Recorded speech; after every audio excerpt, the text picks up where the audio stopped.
sir. Thank you. Good afternoon, everyone.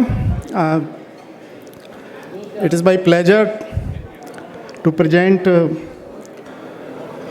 scope, status, and potential of utilization of zinc in Indian Railways. As it has been discussed in morning that it is once again I am reiterating that corrosion loss in India is at the tune of 4% of GDP, and this is a big loss to the economy.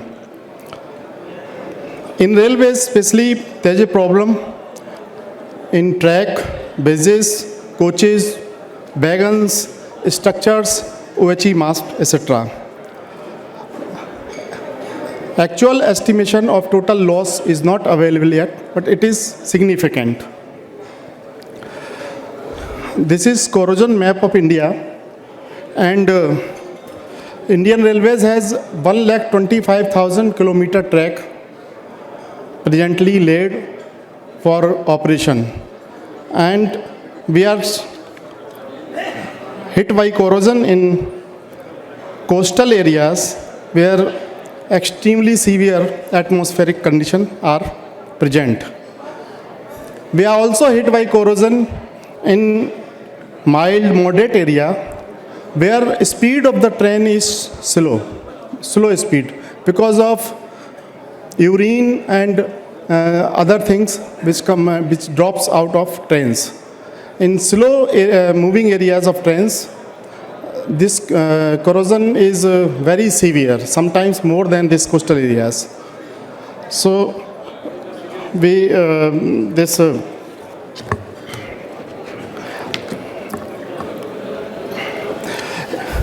Indian Railways has taken many measures: alternative materials, stainless steel, composites, polymers, anti-corrosive alloys, paints, galvanizing and metallizing.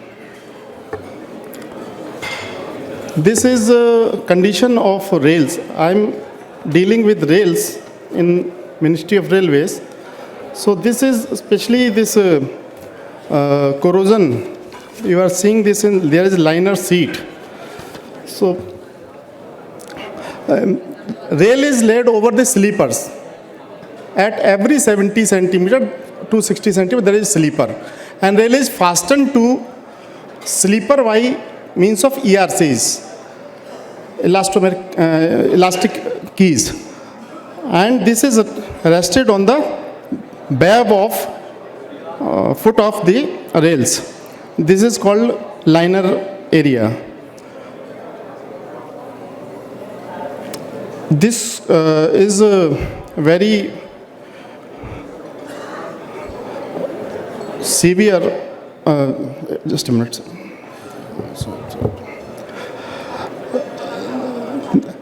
This, you are seeing two figures of rails. One is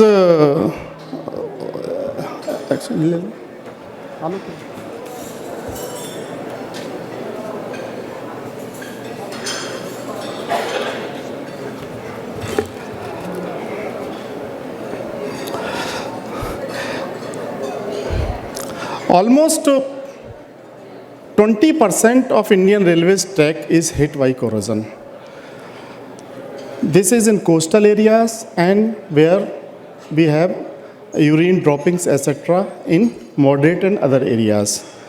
The most affected part of this corrosion in rails is underliners. I have myself practically experienced this after laying of rails in very moderate and without any in simple areas. This corrosion occurs within 2 to 3 years. We do not lay track for 50 years. We do not lay rails for 50 years. Rails life is 10 to 20 years only. But corrosion starts within 2 to 3 years only. And once it starts, 1 mm corrosion may take 4 to 5 years. And from 1 mm to 7 mm corrosion, it takes only 2 to 3 years. So we have to provide some sacrificial coating so that we can protect our rails from the corrosion. Rail requirement has also increased in last 4-5 years from 6 to 7 lakh metric ton to 15-17 lakh metric ton. We are presently procuring rails from our partner SAIL and JSPL, Jindal Steel and Plant Limited. We are presently procuring paralytic structure, microstructure rails. This paralytic microstructure rails has 0.6 to 0.8% carbon in it, which is it is slowly cooled down, and it results in paralytic structure from 723 degrees centigrade to 400 degrees centigrade in air cooling. So this paralytic structure is very high strength material, having 90% ferrite and 10% of it is cementite. This ferrite is again has risk for corrosion.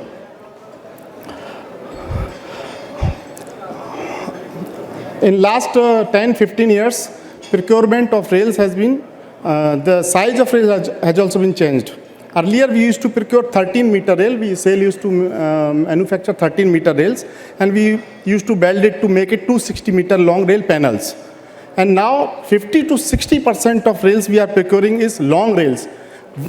SAIL is manufacturing 130-meter long rail in one rolling. So we get 260-meter panel by one welding only, and we transport it by special rakes. These are called EURs, and then it is sent to the field and utilized. So where we will do this corrosion resistance zinc coating? So ideally, railways need to provide this zinc coating at the manufacturing plant itself. So we are just planning with SAIL to provide one of this kind of zinc coating, zinc metallizing plant in SAIL. We are going ahead with that, and we have also asked JSPL to provide one plant in their Raigad plant. So we will get zinc coating done at the manufacturing plant itself. 30 to 40% of rails we procure 13-meter to 26-meter length. We transport these rails to railway-owned flash butt welding plant, and there we make 260-meter long rail panels. There also we need to provide zinc metallization facility to give good resistance against corrosion. The consequence of corrosion is, you can see it by this figure, there is loss of section, especially in the foot. As I have already told you that 6 to 7 mm corrosion, the length of rail is 70 centimeter between the two sleepers, but at one place the section reduces to, the foot reduces by 2 to 3 centimeter in width, and there is a potential for fracture, and sometimes there is a fracture due to corrosion pit in foot also. This is the status of galvanizing in Indian Railways. Indian Railways is using both hot dip galvanizing and cold galvanizing. Hot dip galvanizing is cheaper, and we are using this for last 40-50 years. It gives uniform coating even in bends, awkward corners, narrow gaps. It is long lasting, and we are using in OHE mast. Size of the component is also, component plays a vital role. As I have already told you, that we are using 260-meter long rails. So it is not possible to do hot dip galvanizing for 260-meter long rails. And I told you about microstructures of rails. This is paralytic. Paralytic structure is very strong, and we need to maintain it so that it does not change into martensite or other kind of structures. So the hot dip can also change the possibility of changing the paralytic structure and hydrogen inclusion in the rails, and it cannot be done in situ. Wherever we take these rails to the site, it is welded by thermic welding. So this corrosion resistant coating is it plays a very against role against in weldings.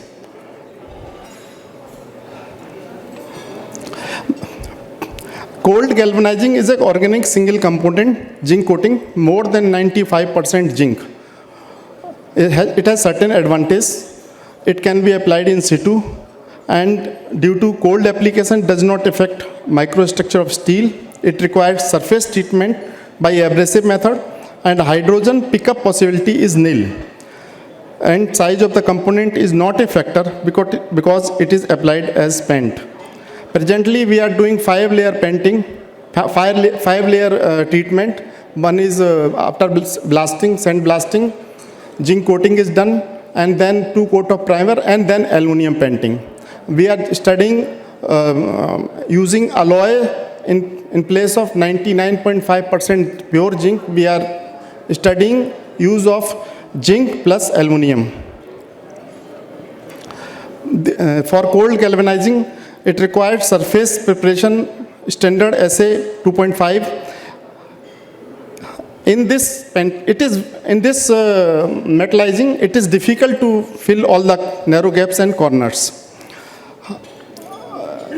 This product is mainly imported. Technology is not indigenously well established.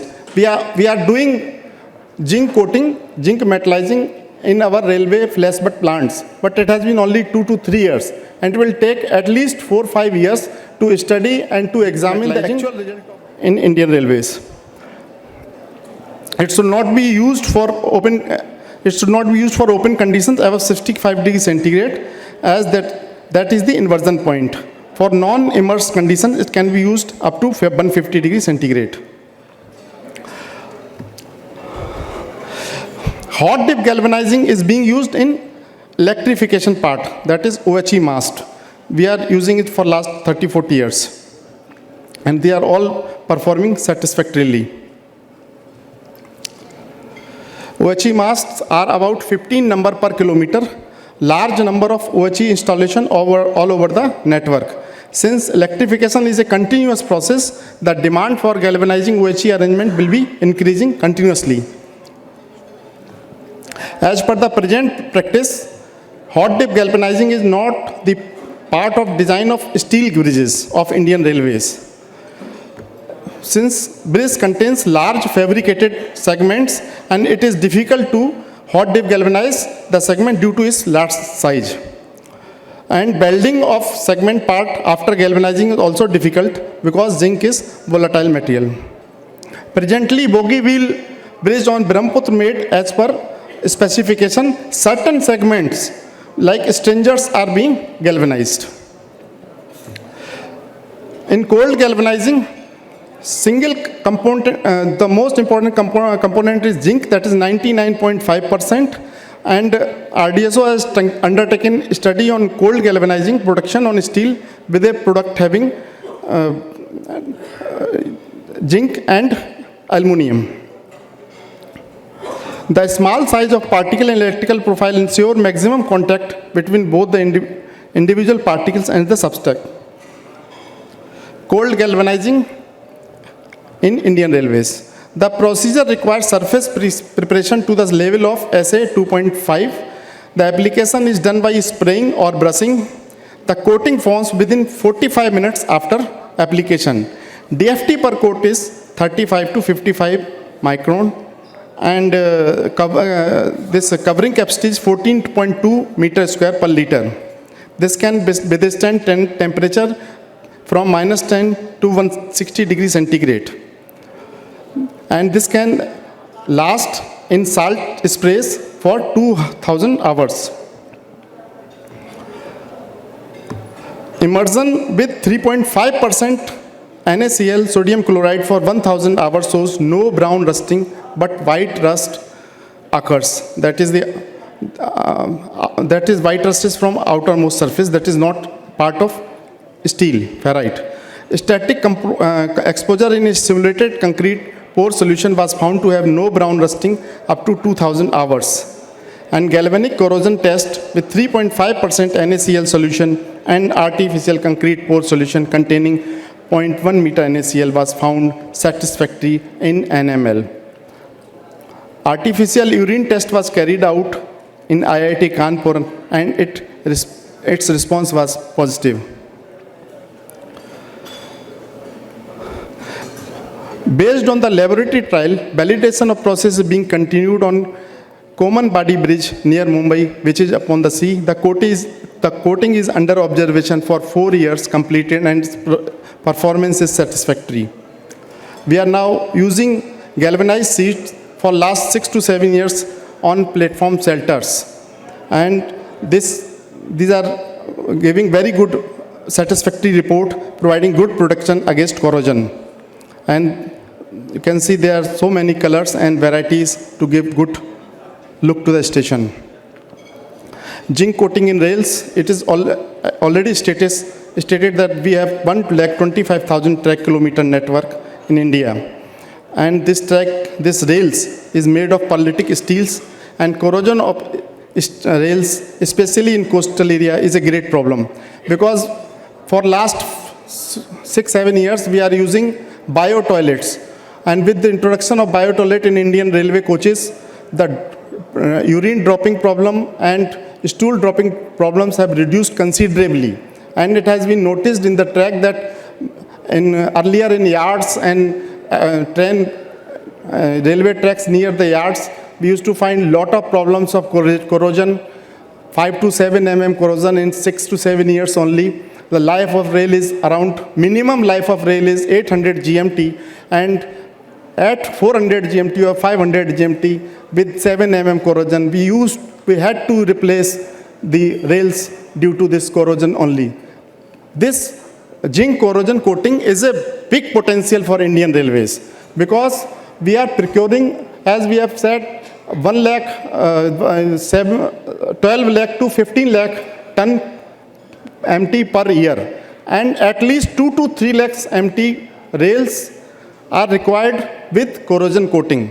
And this means there is a business of at least 100 crore in railways in near future, because presently we are doing almost 2 to 5% railway track zinc coating on that area only. So there is a big potential in Indian Railways for zinc coating. And presently, whatever specification we are having, we are doing 5 coating. 1 zinc, 99.5% zinc by spray, oxyacetylene by oxyacetylene method, and then 2 coats of aluminum. And we are now studying alloying it with aluminum and other materials. This study is going on, and very soon RDSO, which is Indian Railways Research Design Standard Organization, they will upload their study, and views from the market will be taken on this, so that market can suggest any change what they require in the specifications. And after that, after studying, since we are doing zinc coating for last 2-3 years only, so actual result of that coating is not available. After further 3 to 4 years, after studying for 3 years more, maybe we will be in position to say that what we have achieved by doing zinc coating on Indian railway tracks. There is a problem of biocorrosion also due to this urine drops on the tracks, and this study has been done, and this is also major factor for corrosion. Since rail is a paralytic structure, hot dip galvanizing is not recommended, and only cold galvanizing may be a solution. We are thinking of moving from oxyacetylene to arc method, pure zinc to zinc plus aluminum, plus maybe, as somebody is told, that magnesium is also, and maybe this chromium is anything. We are just making one alloy so that thickness which presently we are providing 300 micron over the rail surface. So by making these alloys, maybe 150 micron thickness coating may be sufficient, and after that only sealing is required. So we are going ahead with that. Thermal diffused coating on rail, it can be applied of rails of any grade. Long belted rails are presently being used. Long belted length means 260-meter long rail, which is being transported by special rakes. Thermal diffused coating is applied to BEV and around the foot of each rail, because this is the only area, this 50% area from center of BEV to foot, this is hit by the corrosion. The end of rails are left uncoated to facilitate installation welding.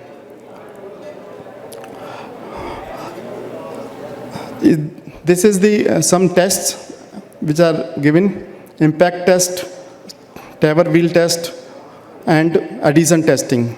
And this protection, we are doing this precision testing, stray current corrosion.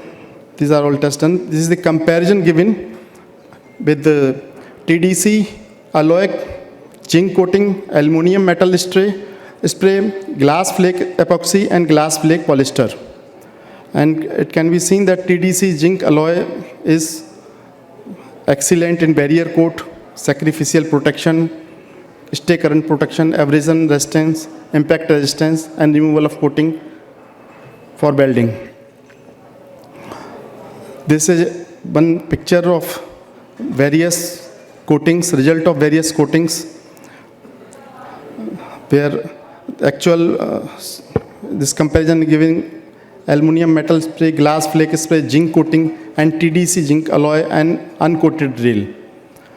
So, since rails are used on track directly after unloading from the rake, so we do not have much rehandling of rails. Manufacturing rail at manufacturing plant presently BSP Bhilai and Raigad, and we upload by mechanical method, and it is unloaded at site and used. It is not possible to do proper protection at site. Only small protection which may be required due to fracture and replacement of rails, 6 to 7 meter rail, there when we can do a small spray from small machines, small track machines. This is microbial corrosion test results done in IIT Mumbai by Professor Khanna, who is sitting here.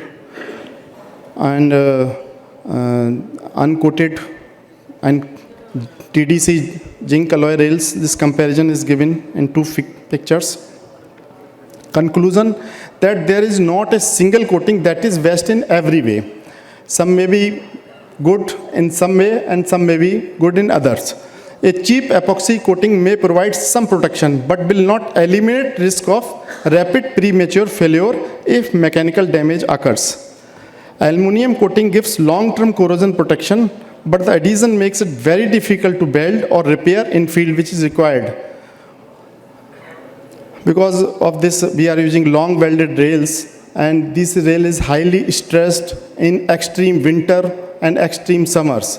So we have to make a balance to have that stress which is not giving buckling in summer and fracture in winter. There may be some possibility of it getting highly stressed, and there may be fracture due to this. So we always need repair and maintenance by replacing the rails. Hot dip and cold dip galvanizing are very effective against corrosion as per application requirement. Thermally sprayed zinc alloys offer very good option of properties that extend life and are relatively easy to use, but will require new procedures to ensure safe and efficient long-term use. Automation is needed in India for this application. Thank you.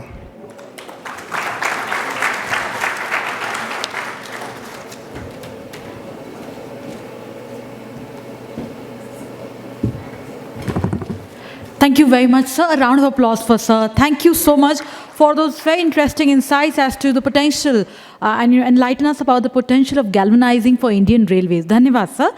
Now, moving ahead, we'd like to invite Dr. Lakshmi Parameswaram ji, Dr. Lakshmi is working as Chief Scientist at the Bridge Engineering and Structures Division of CRRI, that is the Central Road Research Institute. She holds PhD in Civil Engineering from IIT Roorkee and has been associated with CRRI since 2001. She has given her contribution to the formulation of numerous codes of Indian roads Congress and authored and co-authored many books on the subject. So on this note, requesting everyone to welcome with a round of applause Dr. Lakshmi ma'am. Ma'am, namaskar. A very good afternoon. Welcome. And we look into the aspect of safe and sound highway, the potentials ahead for galvanizing there with Dr. Lakshmi. Ma'am, please. A very good afternoon to all of you. My topic of today's lecture is on safe and sound highway. Already in the morning session, we have seen that how we provide crash barriers in our road network to protect the pedestrians and other road users to some extent to make them safe. So in my today's presentation, I'll be talking about the growth in the infrastructure, that is the road network, then the structures, that is the bridges and other structures, and what we learned from the health assessment of bridges, and in what are the measures which can be adopted to prevent the corrosion in bridges. Basically, we all know that India has one of the largest road network after US and spanning over a total of 5.5 million kilometer. And this is the road network which we use for transporting 64.5% of all our goods in our country and 90% of India's total passenger traffic uses this network. So from this itself, we can ascertain that we have to have a safe road network and which is sound or durable also. And the Indian road carry almost 90% of the country's passenger traffic, and of late we have seen that there is lot of National Highway Development Program going and we are increasing the kilometers of road network day by day. And apart from that, like we have a rural road network under the Pradhan Mantri Gram Sadak Yojana, where also like we are adding a lot of kilometers of road, and there are also structures coming there. So if you see the road network, like we have the expressways of something like 1,584 kilometers, but they are only like 6 to 8 lane controlled access one. But we have right now the network of trunk roads, which we call the national highways, to the tune of 1,42,126 kilometers, and state highways again more than 1,75,000 kilometer, MDR and rural road. And we have large number of bridges in this road network, and the condition survey of these bridges, this was recently initiated by Ministry of Road Transport. But this contained only that of the national highway, and it was given to some 18 different agencies to find out how the bridges are there. And if you see the bridges, what are the type of bridges we have? We have the reinforced concrete bridges, steel concrete composite bridges. Actually, if you see the steel concrete composite bridges, that is also coming in a big way, apart from, I think, number of old masonry bridges and timber bridges, maybe sometime some places in northeastern stage. But here, if you see, there is a difference in the bridges, what we see in road network and rail network. Like in railway, like we see some open girders or truss bridges like that. But here we see more of concrete bridges where the steel is embedded inside the concrete. Either it may be a steel, that is reinforcing steel, or it is a pre-stressing steel which is embedded inside the concrete. So these are the steel concrete composite bridges which I am talking about, which has steel superstructure and with a concrete deck slab, and again connected them through your shear connectors. And these sort of bridges are being adopted because like we are now thinking about accelerated bridge construction. So that is, for that purpose we are going for that. This is another type of steel structure where we have box girder, and it is used for larger span, and I am sure that you can see some of these shear studs which are protruding. So these basically they take the longitudinal shear. And you see that with the construction of these sort of bridges and also like with your precast segmental bridges, actually we are having lot of temporary structures because which are being now used in the construction of bridges, where again large quantity of steel is being used. Again you can see that the earlier, like we were thinking of only the cast in situ bridge construction, from that there is a change into this precast segmental construction where we can achieve like large spans in shorter time. But again we have to be sustainable. So we use, there are certain additives which can be added to the concrete, not only to impart the high strength but also the better durability. It is like, see, we say that zinc is very essential for health, but when we go to doctor, he may not prescribe a zinc tablet. First he will say that okay, you eat good food where you will get the zinc from. So it is like that. It is not that like we have a concrete bridge and we prescribe the zinc coating, but that is an additional measure. I will talk about that little later. But there is a drastic change in the way in which we are constructing these road bridges. Here you will see that this is a sort of an extradose bridge. Again, like there are certain cables which are coming and they are tied to the pylon, which is a short pylon. And you will see that this sort of extradose bridges are coming in large number in Indian road network. Already some 26 bridges have been constructed and 4 or 5 are being under construction. This is one in Bihar, which is of 4.35 kilometer. Again you see these cables which are coming. So there is a demand for such bridges, and we have the cable stayed bridges. These sort of bridges are also coming large in number.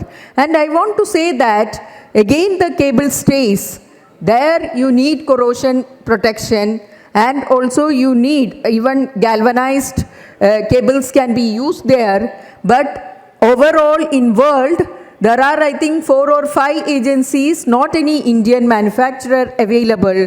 So I think we are talking about making in India. Why can't we do this high strength like pre-stressing strand or like your cable stays strand system in India, so that like we can capture probably the foreign market rather than looking at the European or US industry and China for that.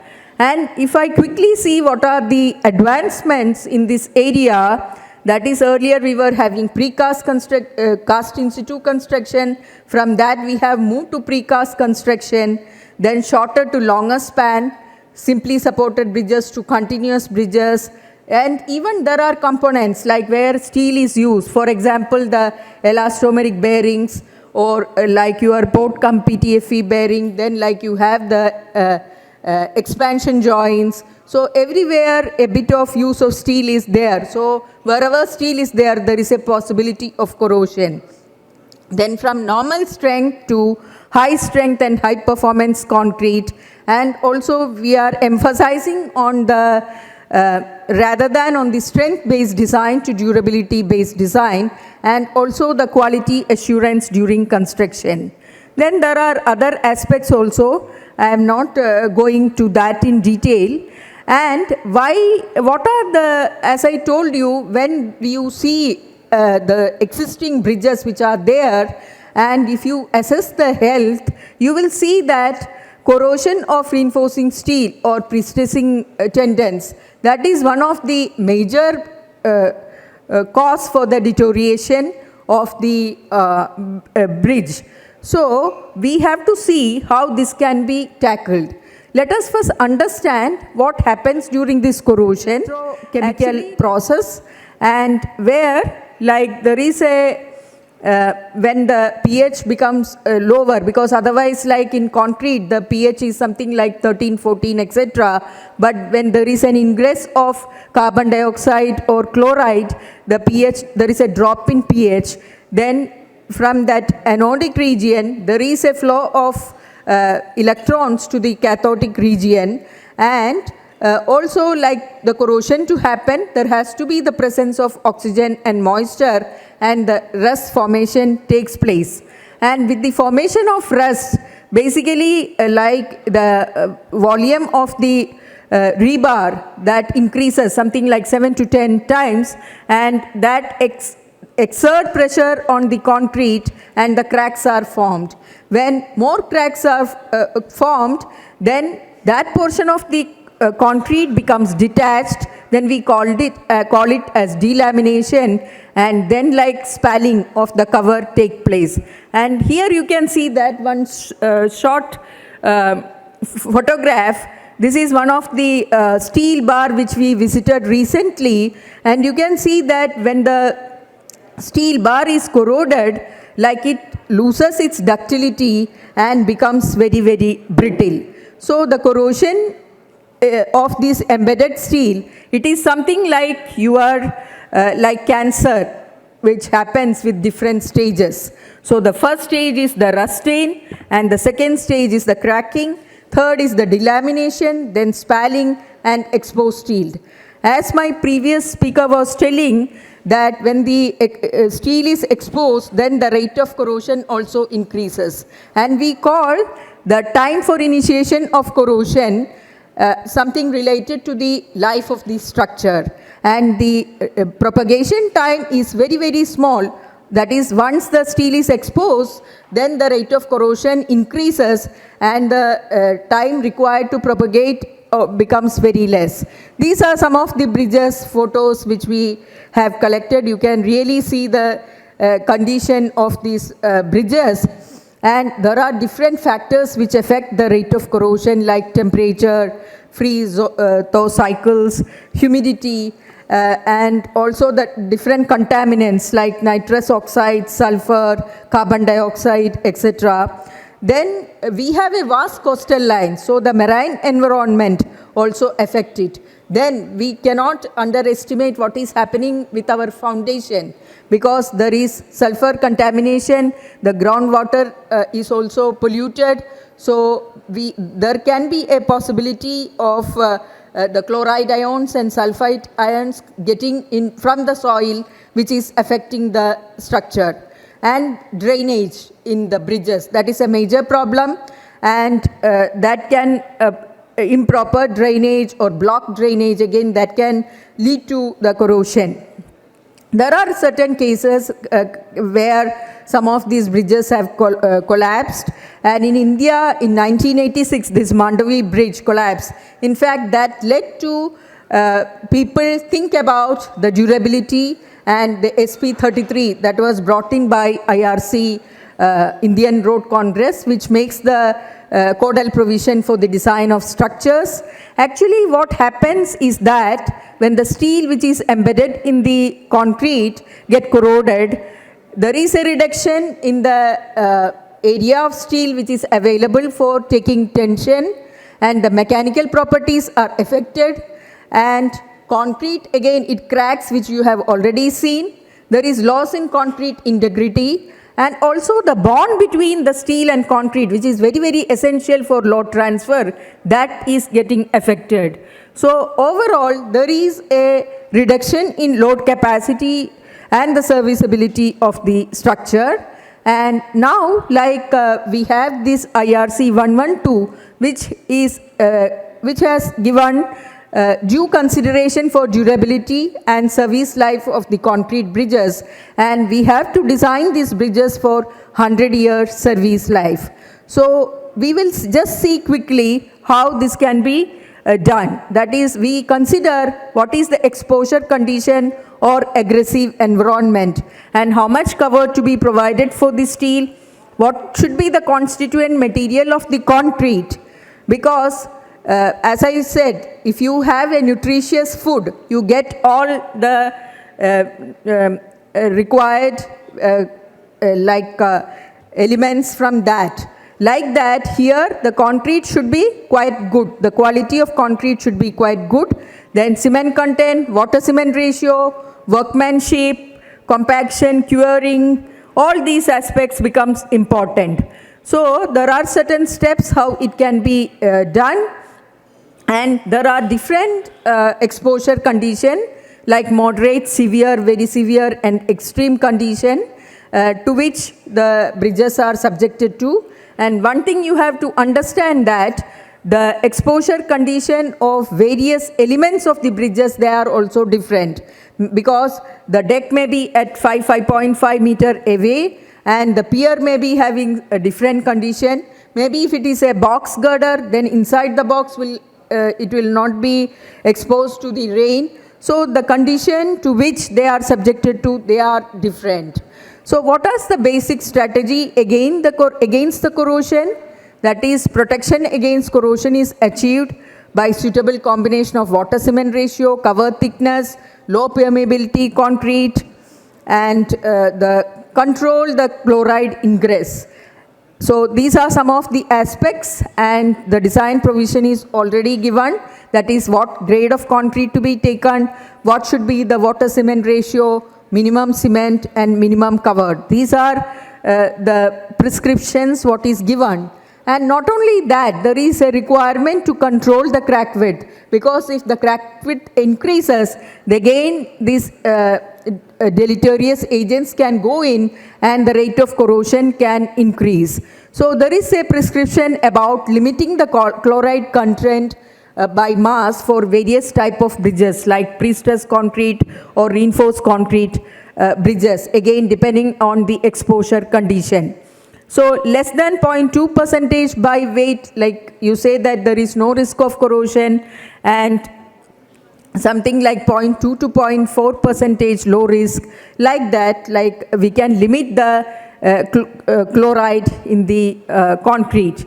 Now, what are the additional durability measures? Actually, this has been prescribed basically for the structures which are in the extreme exposure condition.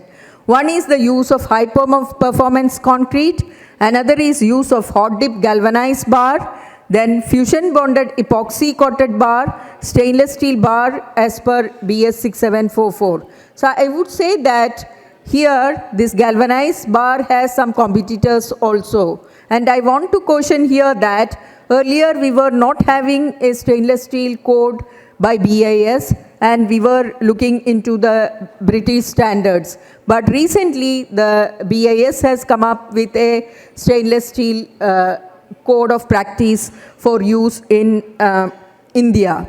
Apart from that, like we use this waterproofing membrane over the bridge deck, which is very essential for like all precast segmental construction, whether there are joints and the joints have to be made watertight. Then there is control permeability formwork, and again the zinc may be used when you want to have this cathodic protection. So these are some of the various aspects which can be followed to achieve a durable bridge design. Then coming to this galvanization process, basically we have to have this hot dip galvanized bar, and it is basically a metallurgical reaction. I will just quickly make some comparison with galvanized reinforcement with uncoated bar. Actually, as I talked to you earlier, basically if you use the galvanized rebar, the chloride threshold increases, that is 5 to 6 times than that of the uncoated bar. That is, again, it is going to enhance the life of the structure. Then with uncoated steel, surface of the steel depacivates at pH level decreases 11.5, but if we have this galvanized steel, then it will be something like pH less than 9.5. Then the reduction in corrosion rate make galvanized bar more suitable for carbonated concrete. Here I want to emphasize that earlier we were thinking that we have to worry about the bridges which are in the marine atmosphere. That is, earlier we prescribed that if it is something within 10 kilometer, then use epoxy coated bar. There was a Ministry of Road Transport circular there. But then, like now, with like less availability of water, and when we are using this drip irrigation, etc., the humidity level has increased, and there are a lot of industries which are emitting this carbon dioxide. So the carbonation induced corrosion, that is also what we have to worry about, and there this galvanized bar, it will be a better proposition. Then galvanized bar can tolerate damage during handling and transportation, which is a limitation of the epoxy coated bar. Then better bond for galvanized bar in comparison to uncoated steel as well as with respect to epoxy coated bar. So there are certain advantages with the galvanized bar.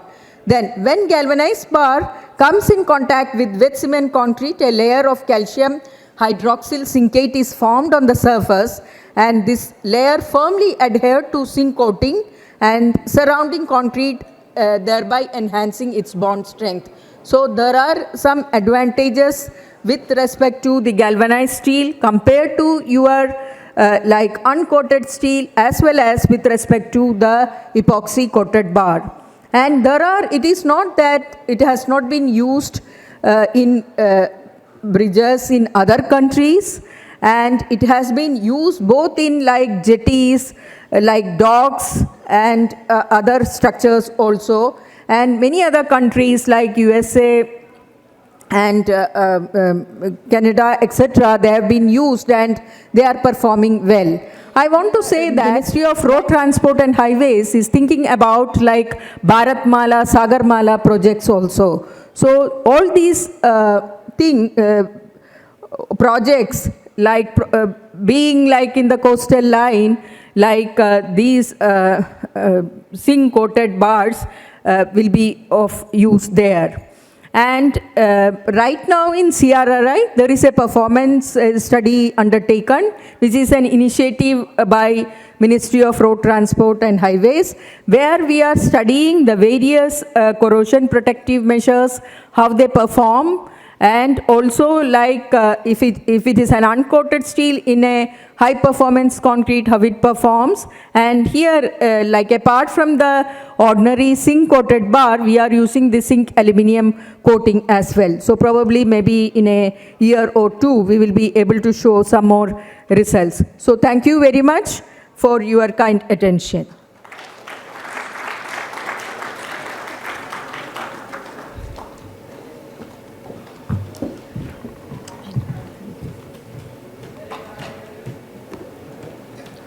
A round of applause. Thank you so much, Dr. Lakshmi. Thank you very much indeed. And we now move ahead with the agenda, and for next on the agenda is a very interesting panel discussion. The topic that we will be looking at during this panel discussion is role of galvanized structures in safety and sustainability of smart city initiatives. Let me go ahead with the agenda, invite on the panelists who are veterans from various realms, and today they will be enlightening us with their views during the panel discussion. I invite on Shri Shashank Agarwal ji, Joint MD Salasar Techno Engineering Limited. Shashank sir, please join us here. A round of applause to welcome Shri Agarwal. Sir, welcome. A very good afternoon. Welcome. We're delighted to have amongst us once again with us back on stage, Shri Vishal Kothari ji, MD Khosla Engineering. Sir, welcome. A round of applause to welcome, sir. We are delighted to have amongst us Dr. L. Pugazenty, ED ILZDA. Sir, welcome. A round of applause to welcome, sir. Welcome, sir. We are delighted to have amongst us Shri Ashok Kumar Gupta ji, MD APL Apollo Limited. Ashok, sir, please join us. And let's welcome, sir, once again with an applause. We're delighted to have amongst us Shri Amol Deshmukh ji, DGM RR Ispat. Amol, sir, are you here? Yes. So, a round of applause to welcome, sir. And now let me invite on the moderator who definitely needs no introduction amongst us. Still, we are delighted to have amongst us most respected Shantanu Guha Ray, sir, Editor-in-Chief, Central European News. Requesting Shantanu, sir, to join us here. Sir is there. So let's welcome sir with an applause. Sir, we're delighted to have you here for the 3rd International Galvanizing Conference, and you'll be moderating our panel discussion, that is role of galvanized structures in safety and sustainability of smart city initiatives. Welcome Shantanu, sir. A very good afternoon, sir. Sir, we have with us on the panel Shri Shashank Agarwal ji, Shri Vishal Kothari ji, Dr. L. Pugazenty, Shri Ashok Kumar Gupta ji, Shri Amol Deshmukh ji, and this session, Shantanu sir, will be moderated by you. We hand it over to you, sir, for the session. The process of immersing iron or steel in a bath of molten zinc is absolutely alien to me. But we are here to discuss what this galvanizing structures can make for smart cities. Now, smart cities, as my panelists will all agree, is a concept popularized by the Prime Minister. We have been talking about this. I did not get into the parameters that whether smart city experiments of the Prime Minister is a success or a failure. But the moot point is India needs smart cities. And smart cities, for the layman, is safe cities, cities where you feel completely safe, cities where structures are scientifically made, where environmentally cleared, and that's the way a smart city works. So I will start from right to my next, and Ashok Gupta. Guptaji, let me ask you, I mean, one of the key factors, what goes into a smart city and how serious are these issues of material that goes in creating those smart cities? Thank you, Shantanu ji. I must introduce myself. I am Ashok Gupta. I represent a company, APL Apollo Tubes Limited. This company is the largest manufacturer of steel structures, steel pipes in the country. I'll give you an idea. We make more than 1.5 million tons of steel pipes, particularly for structural purposes. And when you talk of smart cities, I think smart city and steel structures go hand in hand. See, when you are talking of a smart city, basically you are talking of a place where you will love to live, where all the facilities are there, where life is sustainable. See, more and more, we have been using our natural resources to make our cities, whether it is wood or it is concrete. However, this is no longer sustainable. We are already seeing that wood is just not available. And perhaps a couple of years down the line, even availability of cement could be a challenge. So we will have to go in for a material which is sustainable. And when we are thinking of making cities for next 100 years, then we have to think of cities which can be made using materials which are sustainable. Steel is one of them. So we at our company in Apollo are trying to shift from such naturally occurring substances to steel, from wood and cement to steel. You'll be surprised to know that we are going to the depth of replacing wood in each every sphere. Today, it is possible to have a door or a door frame made of steel. The cost is less, 100% sustainable. So when you're talking of smart cities, I think we'll have to focus on technologies which are sustainable, which do not deprive the environment. If we make a city and finish the environment, I think it is as much as saying we are removing our existence itself. So what I understand from smart city is something where we will love to live, but it is sustainable basis. Thank you. Thank you. Maybe you can take this phone now. Our next panelist, I'd like to ask him what he rightly said. Wood is becoming very, very scarce. Last week I heard students of IIT Delhi are developing a unique system through cow dung that could possibly replace all the firewood we need at the crematoriums. And I found that a fascinating thing because at the end of the day, trees are becoming more important than anything else. Mr. Kothari, before you introduce yourself, I would like to ask you, all that goes into building a smart city, what kind of crucial role zinc plays? Zinc is becoming increasingly important in all the countries where growth is a little high. You see China, you see Africa, parts of Asia. So you introduce yourself and please tell us the role of zinc in creating these smart cities. I'm Vishal Kothari from Khosla Engineering. We make zinc wire, and predominantly zinc wire goes for zinc metallization, that is spray galvanizing. So objects which cannot be hot dip galvanized are spray galvanized, and that's where our products go. About the benefits of zinc, we've been hearing from morning, and the most important benefit of zinc is it acts as a sacrificial metal.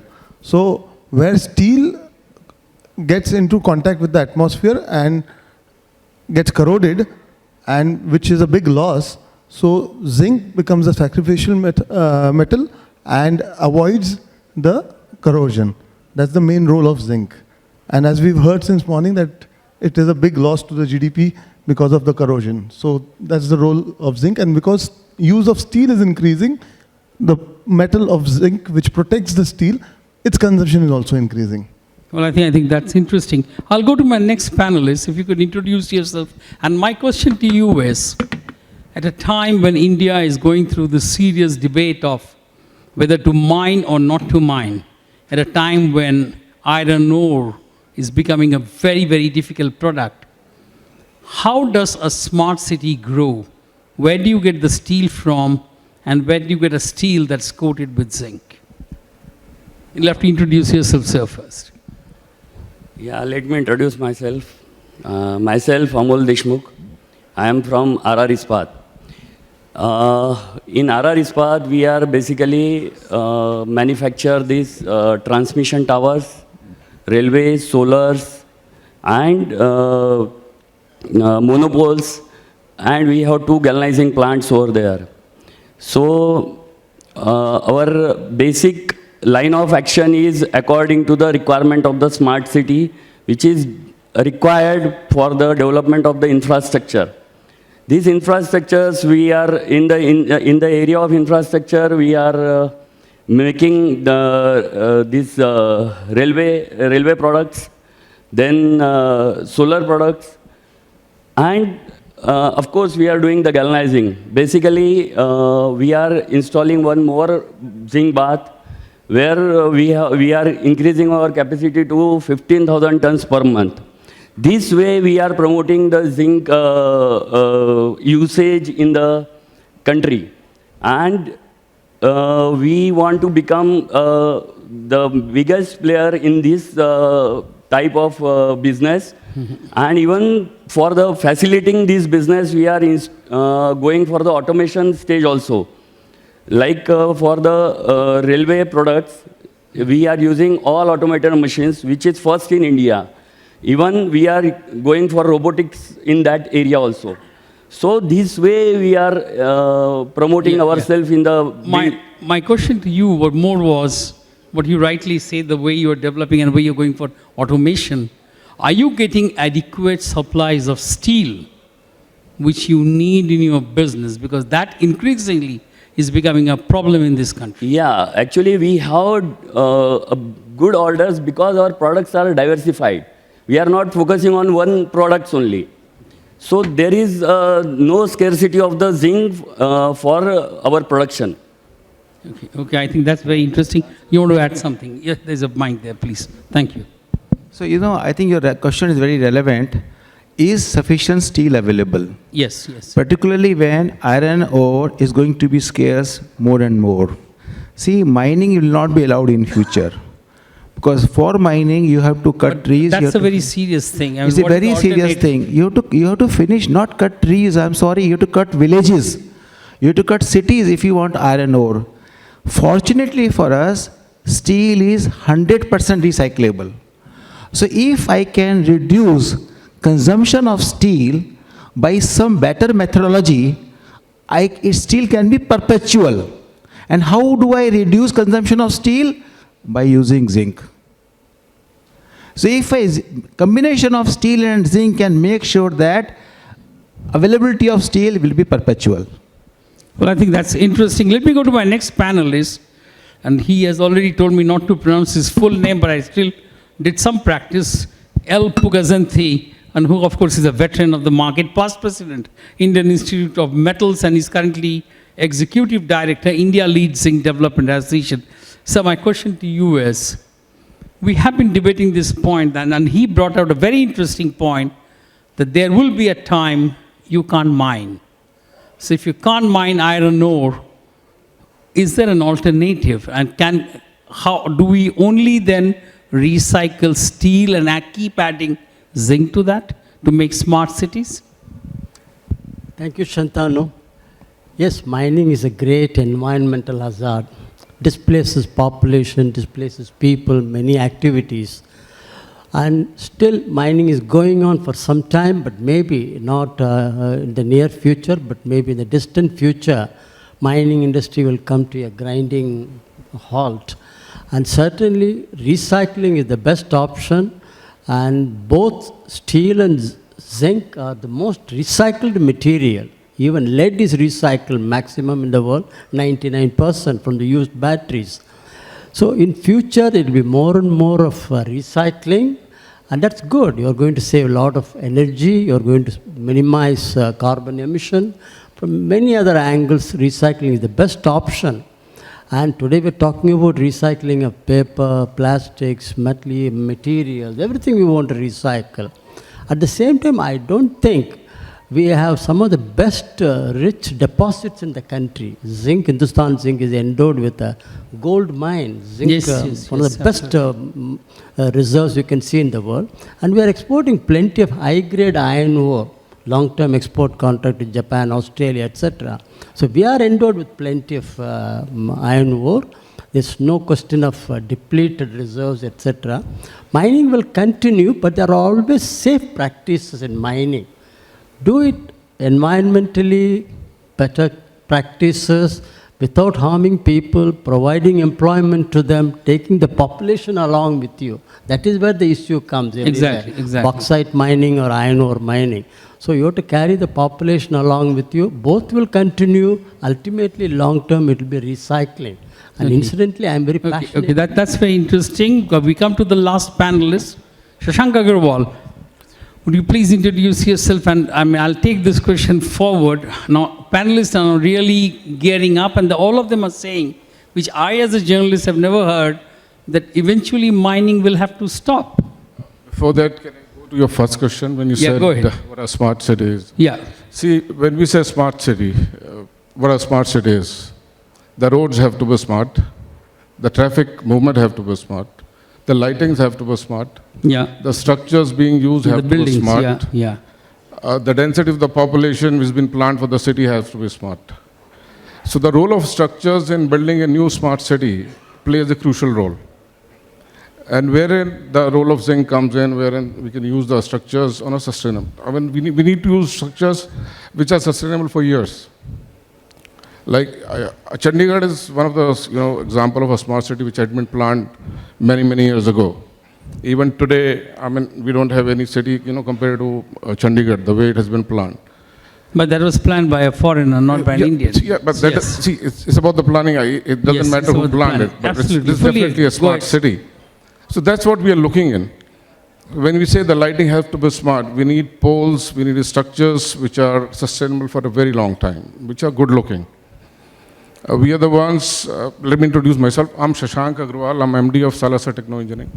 We are one of the largest telecom tower manufacturers, and we also do railway OHE work and transmission line structures.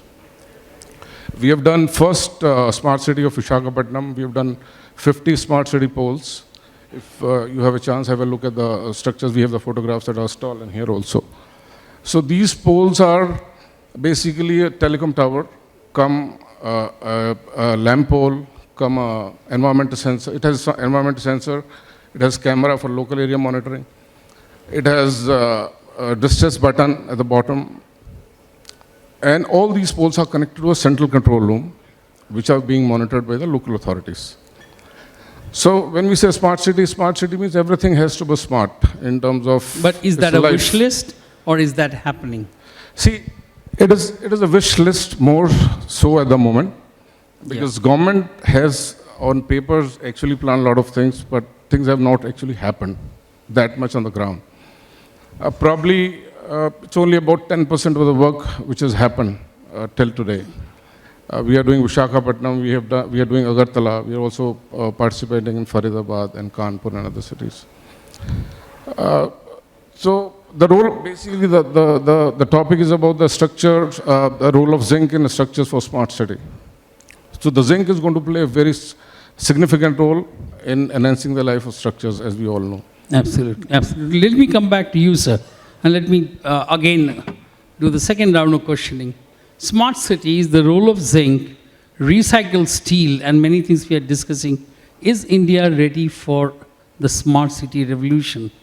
Or as Indians, are we ready to change and see our cities changing also? Or are we happy with the way we live? Thank you. So you see, we have seen globally, the infrastructure comes first, then people get used to it. I think the same thing has to happen with regard to the smart cities as well. Smart cities have to come first and people will get used to it. And so far as availability of structures or the materials for the same is concerned, I think today India is in a position, the country is in a position to handle all kind of requirements. We have got sufficient capacities on all front. It is only a desire or the will of the government. If it has to be done, the country is fully powered to do it. Thank you. Interesting. Let me go to Mr. Can I add to that, sir? Sorry, go ahead. The work has already started in that direction. Yeah. Your question was whether something has started on the smart city. The work has already started. Yeah, okay. Yes, we are not no, there. but our very other panelists have said the work may have started, but the pace is very slow. It is slow. Definitely it's slow. And what is holding back? See, it's going to need a lot of government willpower. Okay. It needs lots of Can we willpower. always look at the government for everything? Or because it's not... Private sector also can come The private sector is only participating in terms of putting it up. Okay. The policies, the planning has to come from the government. Funding has to come from the government. Okay, interesting point. Mr. Kothari, if you could take the mic, please. Let's discuss over the next 10 years, hypothetically, what would be the role of zinc in pushing these infrastructures? See, basically, smart city initiative has been taken by our Prime Minister. And he understands the aspiration of Indians is growing. From that point of view, it's very important to have smart city come up. Yeah. Now, having said that, even if we start with 20 cities and it's been a slow starter, but ultimately India needs to have not 20, 40, but maybe 100 smart cities. Now, this brings the need that when implementing smart cities, it has to be sustainable in the sense the materials we use, the choice has to be proper, where once we have executed the project, we need not have to revisit that. For how long? For how long we need not revisit a smart city once it is constructed? I consider that a minimum life, or once implemented, it should be envisaged to last for minimum 30 years or onwards. And from that point of view, zinc coating on steel, let it be the smart buildings which will provide residences or the prefabricated structures or the public roads. amenities or the metro stations or the roads or the electrical structures, whatever goes into making the infra available for the smart city, if that is coated by zinc, it gives the right life. Moreover, there can always be standardization which will improve because the life is increasing, so the factor of safety in the design of steel can go down. So we can have more value engineering done, which can also help us in bringing the cost effective. So both the ways zinc will help in achieving the goal and expanding the smart cities to a bigger project, to 100 cities probably. My next panelist, please. While we are discussing smart cities, while we are discussing the role of zinc on steel and all of that, we also need to discuss real estate. In a country where the real estate seems to be at loggerheads and facing all kinds of problems in terms of breaking buildings and condominiums half done, bad roofs, all kind of materials going in. Who ensures the safety standards? If you are looking at smart city, who guarantees that? The supplier of the material or the builder? Okay. See, there are 2 points in that. First, we have the alternative of this building. In the case of the smart city, we can go for pre-engineering buildings. That pre-engineering buildings is again a galvanized structures. Here you can make the trusses, purlins, and then you can install a solar panel over the roof. That way also you can replace this construction activities. Other thing is in construction activity, I attended one seminar of this rebar galvanizing. That also a great concept if we implement in India, that if rebar is galvanized, then we can get a greater life for the construction material. Interesting point. So let me go on to my next panelist, Pugazanthi. One point which almost all the panelists are agreeing, the wish list is the perfect wish list which a government can make and the Prime Minister has made, like his Swachh Bharat campaign, like his thrust on water. These are very, very vital issues Indians have generally ignored over the years, over decades, perhaps, over generations. Perhaps we never gave a damn about all this. Are we ready to change, to accept the new methodology that is coming in building smart city, galvanized structures, steel coated with more zinc to make it foolproof? Is that happening? Are we ready for this big bust? Shantanu, in your question you mentioned about new methodologies. Galvanizing is not a new methodology. We all remember, long time back, GI buckets we used to buy. Today's all plastic buckets. The GI buckets used to last lifelong. Father, son, grandson, everybody will be using it lifelong. And today in our infrastructural activities, if you look at the country, not only India, worldwide, wherever you need a long maintenance-free protection, like railway electrification, telecom towers, and even transmission line towers or power transmission, you can't think of maintaining them in between. You can't shut them down. So there are areas where you want long-term, uninterrupted maintenance protection. It is galvanizing. It is zinc. That's known, both from our house we know, both from the infrastructural sector we know. But we are not carrying this message very sincerely. That's because And of our concept. why is that? Why is that happening? I'll tell you, most of the government departments, most of the public institutions, they believe in tendering. Okay. Low cost, which is the cheapest. They don't look at life cycle costing. Painting is cheaper, you go ahead. Every 2 years you keep on painting. In 10 years, 5 years, you would have spent much more than what you would have spent for galvanizing. Galvanizing is a well-known thing, and zinc, of all the metals in the periodic table, zinc is the one which has got excellent corrosion resistance property. It's known. Yeah. But unfortunately, as in the morning, I hope you were here, people are talking about initial cost. That's not on.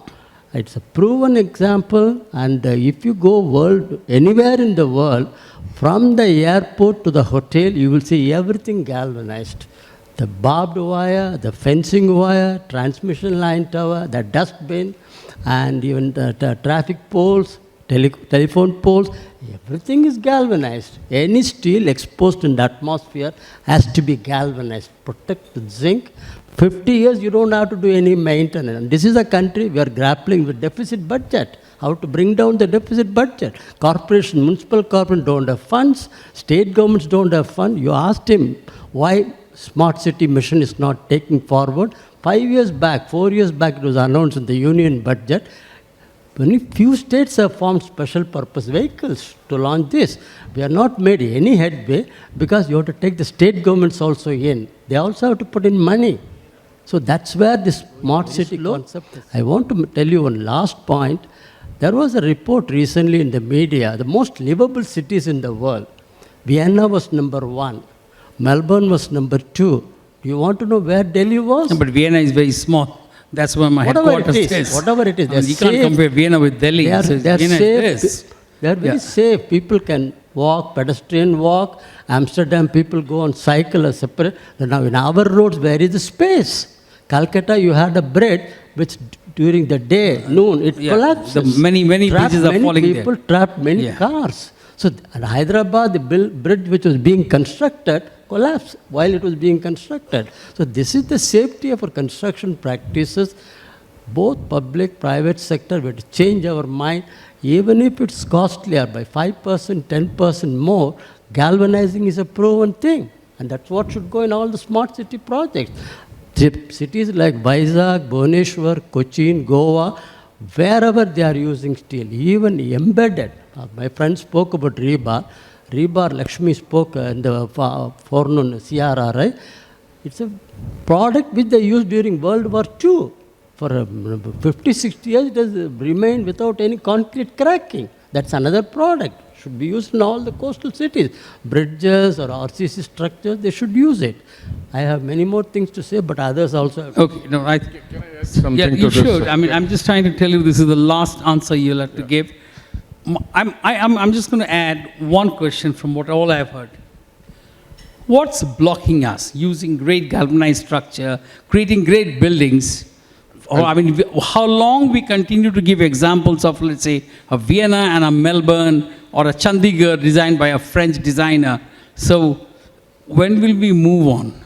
See, I think what India needs is a lot of regulations in manufacturing. We are free to manufacture anything. You know, there are a lot of manufacturers who won't follow any standards, just to cut the costs. Suppose something has to be done in a specific standard of, let's say, 3 mm, for example. There will be people who will be manufacturing it at 2.5 mm, right? Just to reduce the cost, coming back to his point. When a tender is floated, it's all about costing and being L1, right? So a contractor tries to get the job. He tries to cut the costs. He goes to another manufacturer, says, okay, I want this in 2.5 mm. I'm just giving a very great example. So that the cost brings down. But what happens to the product? It has already lost its life by 7-8%. Absolutely. Right? Absolutely, yeah. So that has to be regulated at a very, very tighter level. That's number one. I'll give you another example. Today we are using switched poles for electricity transmission on the roadside. Even today, the poles are not being galvanized. They're using a lot of poles which are painted and just, you can use them. Now the life of that pole compared to a galvanized pole is like what? Maybe around 20%, 25%. Suppose a galvanized pole will last for 25, 30 years. This might last 10 years maximum. So what is this doing? Basically, we are complicating it. We are on one hand, we are increasing the consumption of steel, using a substandard product, which we're going to use again after 10 years probably. Sure. Okay. So there has to be a lot of very strict regulation in terms of product being manufactured. So in short, you are trying to tell me that rather looking at galvanized steel, I should look at corruption first and stop that. Not only that. And then probably things will move. See, if you go to, let's say, US or No, Germany, I'm not or holding it developed against you. developed I'm merely country. saying, so what will help India go forward and create these structures at the way you all have decided? First, and explain. put very strict regulations in terms of products being manufactured. And somebody will go to the Supreme Court then. What happens then? I don't know. I mean, someone has to do it. Okay. Someone has to do it. Okay. Point Somebody taken. has to do it. Okay. Right? And then this, trend of being L1 in a tender and a lowest bidder bidding the contract something has to be done about. I don't know what, but something has to be done. Everyone has to come on a level playing field, right?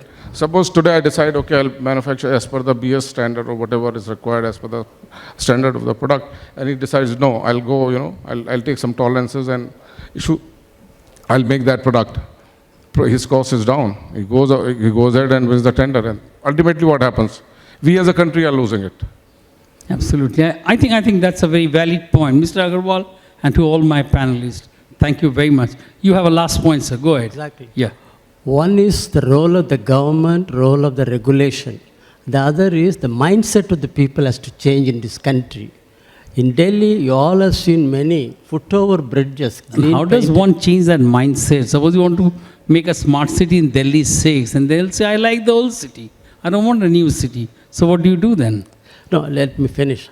So we have put DDA, Delhi government, they have put so many foot-over bridges. People are not using. They like to cross in the middle of the road or jump over the And why are railing. they not using it, sir? Mindset, people want to take shortcuts. And educated, uneducated, literate, everybody. So, sir, that means from galvanizing steel and zinc, we have gone to corruption, and now we have gone to mindset. Mindset also has to change. Okay, interesting. But I think I fully understand what you were saying. The mindset needs to change. We need to beat corruption and push important projects into the market with galvanized structures so that they remain vibrant and active for about 50 to 60 years. You want to say? Okay, go ahead. I think we're really running out of time. Basically, see, we are talking about policy paralysis and regulations and all this thing. I feel is if there's a will, there's a way. When the Delhi Metro was under implementation, one person who was put in charge, and he did a fantastic job. And today we have world-class metro, and the same is replicated across India. So something like that in implementing smart city would take care of all the things. That's an interesting point. That means the man on the top should be powerful. Okay. That's interesting. We, of course, have a powerful Prime Minister. Thank you all, ladies and gentlemen, and the panelists for a wonderful discussion. Thank you indeed. So a round of applause for the very interesting panel discussion on role of galvanized structure in safety and sustainability of smart city initiatives comes to an end. May I, at this hour, I invite on Mr. Tarun Baldua, CEO, Surya Roshni Limited, to join us here on stage and do the honors of presenting a token of our gratitude and appreciation for our panelist and our moderator. I invite our volunteer teams to please join us here. Once again, welcome, Mr. Tarun, and we request you to please do the honors of felicitating our panelists and our moderator. First of all, at the outset, our gratitude to Shri Shashank Agarwal ji. Sir, thank you so much for your valuable inputs during the session. Shashank, sir. A round of applause, everyone. We thank Shri Vishal Kothari, sir. Thank you so much. Vishal Kothari, sir, MD, Khosla Engineering. Gratitude, sir. We thank Mr. L. Pugazanji, sir. Thank you so much for all those valuable insights. A round of applause. We thank Shri Ashok Kumar Gupta, sir. Thank you so much, sir.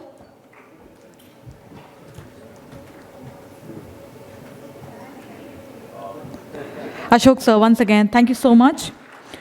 We thank Shri Amol Deshmukh ji, sir. Thank you so much. Amol, sir, please accept the small token of gratitude and appreciation. And the applause must continue, as at this hour we like to express our gratitude to a very invaluable moderator, we say, Shri Shantanu Guha, sir. Thank you so much. Extremely insightful points and remarks made by a moderator.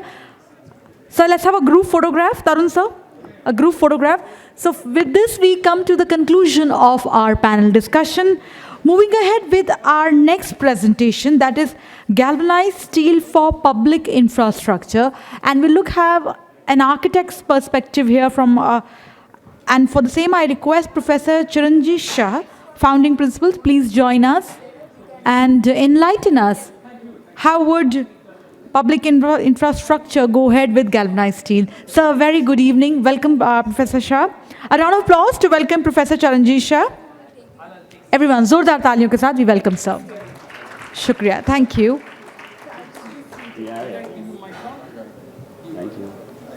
Thank you. And we now hear from Professor Charanjit Shah. Sir, please. Oh, God. Thank you. You did all the justice. Thank you. I must go that way then.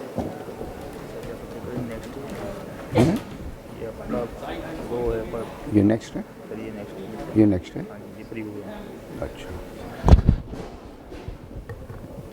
Yeah, good afternoon.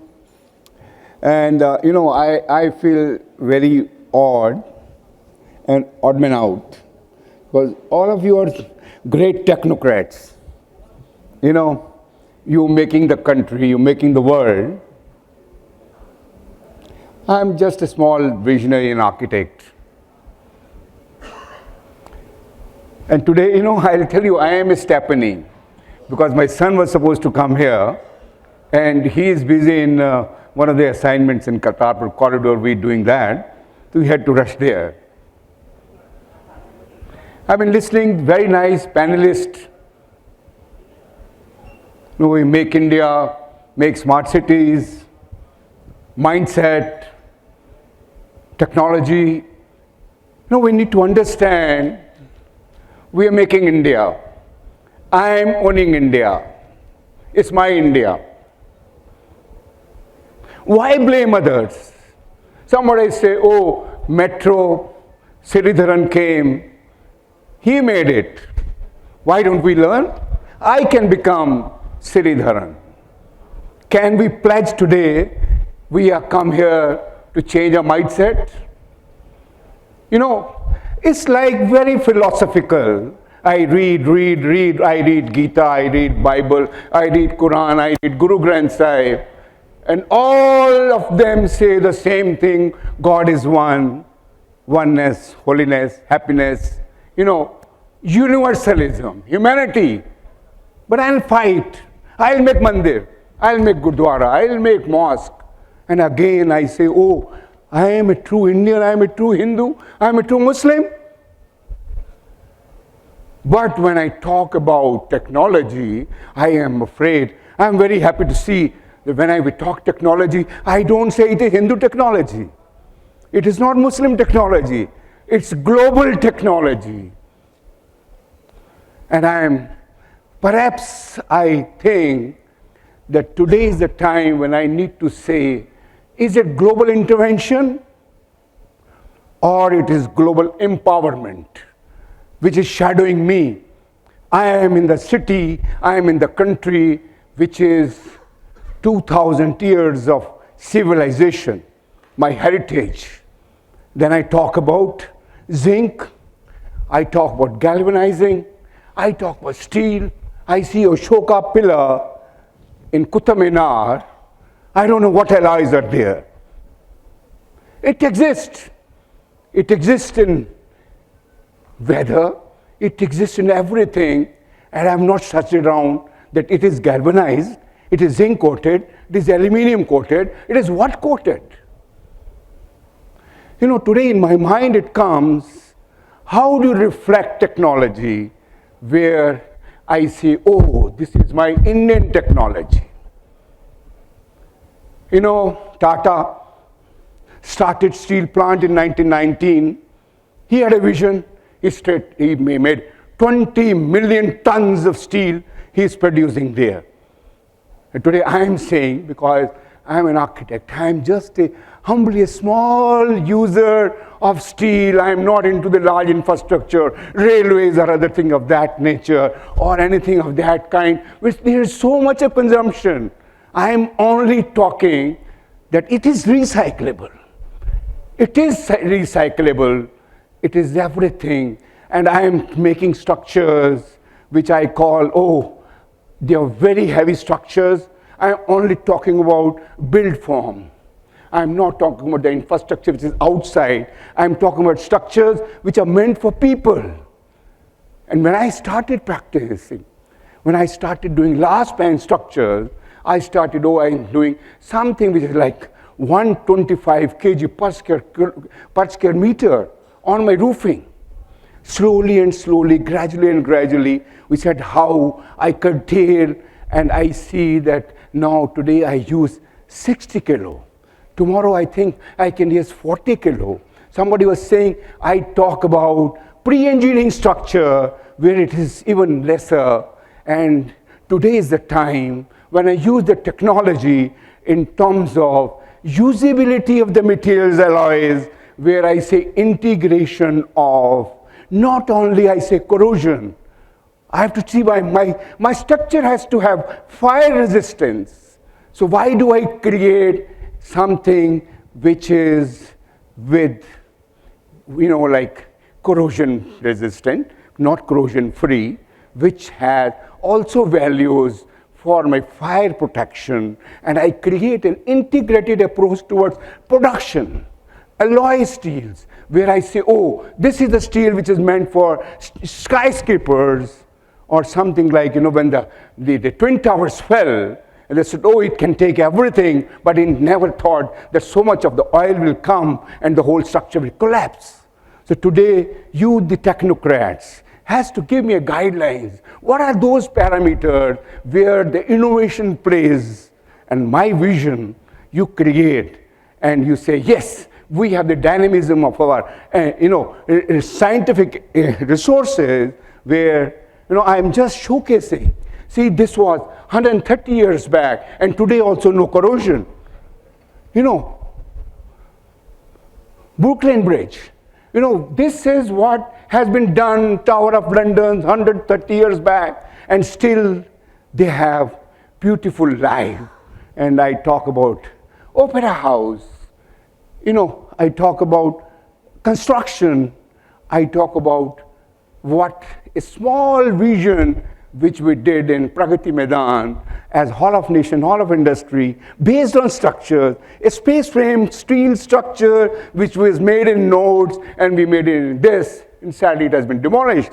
Now, I talk about this structure, which is also based on veneer girders in RCC, and this is the type of technology, the advancement which you talk about. I can do this. This is Yamuna Bridge, made 150, 40 years back by the Britishers. There was some alloy, something which is happening still. This is in existence. I talk about this, which has been done now, and now I'll talk about what we do as an architect planner. As Making India, we're making infrastructure in railways, all in railways, in airways, in waterways, in metros, and also in terms of various other infrastructure intermodality projects. This is what we did in Raipur. We're talking about green. We made this the greenest airport. 5 times it has won the best airport in India as the greenest airport. We created this. Now I'll just talk to you on various things which we as a consumer would like you to address. How do you see I do should I put every time I put the fire paint on my pipe, and I put all those things put together, or I see that sometimes even I need thermal insulated sheeting system. I talk about double layer sheeting system where I put 2 layers, and as a CalZip double layer roofing system where I'm talking about insulating roofing. So can I create? Then I also talk about solar panels. Today is the time when can I think some sort of a sheeting system where even the roof has a sort of a layer which gave me production as a solar panel. Integrated approach towards the various elements, and I create an innovation. I say, this is the sheet which can produce energy. This is the sheet which can give me insulation. This is the sheet which gives me fire rating. This is the sheet which also gives me the protection from any corrosion. So that is the type of thing. I wish this this eminent people, the industry, the technologists can give me some sort of a research on that, and we say, yes, we add on, and we do not add on to the consumption, but add on to the quality of the product, and that is where I think, we talk, we say, oh, I'm consuming, I have no oats, I cannot produce more iron. Any iron what I produce, it has an embodied energy. I need to produce energy from somewhere. That's either coming from thermal. And again, I need coal. I need so many things to produce 1 ton of steel. And can I see that even my steel plant becomes a system where I am I'm say net zero. I talk about net zero energy, net zero water, net zero everything put together. Whatever I do, maybe I have a small unit, I have a small office. I see that I do not import anything from outside. I say, yes, this is what is there. And the way then when I talk about that, then I say, yes, I become sustainable. I need not be smart. I need to be Indian. I need to be sustainable. And when I'm Indian and sustainable, automatically I become smart because I'm satisfied. So that is what I look for. Complex structures. Today the technology can give me any shape, size, innovation. I can create anything, whatever I want. That is what your technology, my vision can give me I can create wonder of worlds. Why not create that? But I wish I create Indian wonders. I do not imitate. And today what is happening is, I'm very sadly to say that we are empowered by the Western world who have only a history of about, Americans have a history. I'm not against them. Just about 250 years. They're just born. We have a history of 5,000 years. And because I've been enslaved by Mughals, then by Britishers, and still by my psychology, I am enslaved by them. And the Britishers, I'm not against them, but that sort of a mindset we have to change. Somebody said that, let's change the mindset. We need to change that mindset that I'm an independent.